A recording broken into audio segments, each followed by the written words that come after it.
જય દ્વારકાધીશ મિત્રો, હું છું યશ બારવાડિયા, પ્રાકૃતિક ખેડૂત, નવી પેઢીનો પ્રાકૃતિક ખેડૂત. હવે આપણે મિત્રો એક ખાતર બનાવ્યું છે કે જે કોઈ પણ આંબા, કોઈના આંબા હોય કે કોઈ પણ એવા ઝાડ હોય જેના સૂકા પાન હોય ને, તો એમાંથી એક ખાતર બને.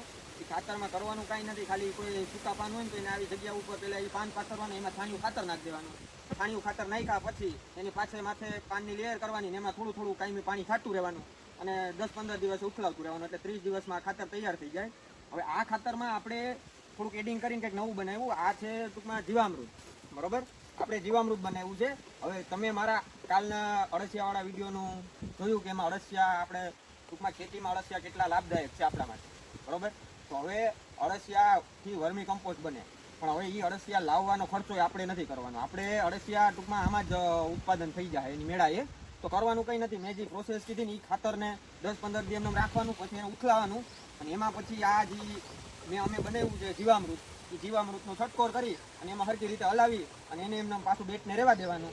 એ પછી 10 દિવસ હલાવતું રહેવાનું, એટલે 30 દિવસમાં તમારું પ્રાકૃતિક ખાતર તૈયાર થઈ જાય. હવે આ ખાતરના ફાયદા સાંભળો કે આ ખાતર છે એ આપણા જમીનમાં ઓર્ગેનિક કાર્બન હોય, બરોબર? ઓર્ગેનિક કાર્બનનો વધારો કરે.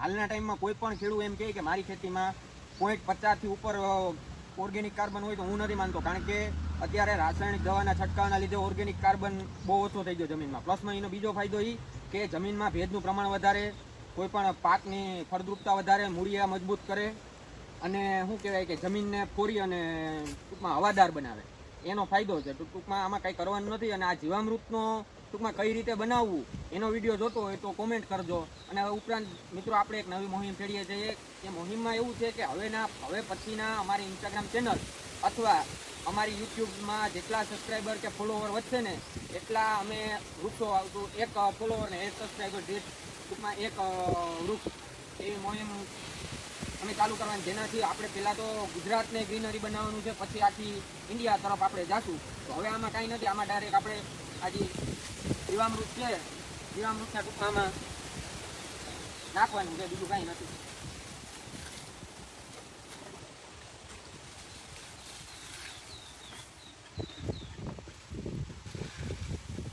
નાખીને અને ટૂંકમાં હલાવી દેવાનું. હવે આ બધું તો નાખવાનું, વિડીયો મોટો થઈ ગયા એટલે અમે એક કરી દઉં, પણ તમારે આવી રીતે ટૂંકમાં જીવામૃત નાખી અને એને મિક્સ કરીને પાછું રાખી દેવાનું, પછી એને 10 દિવસ આમ હલાવતું રહેવાનું. હાલો મિત્રો, જય દ્વારકાધીશ.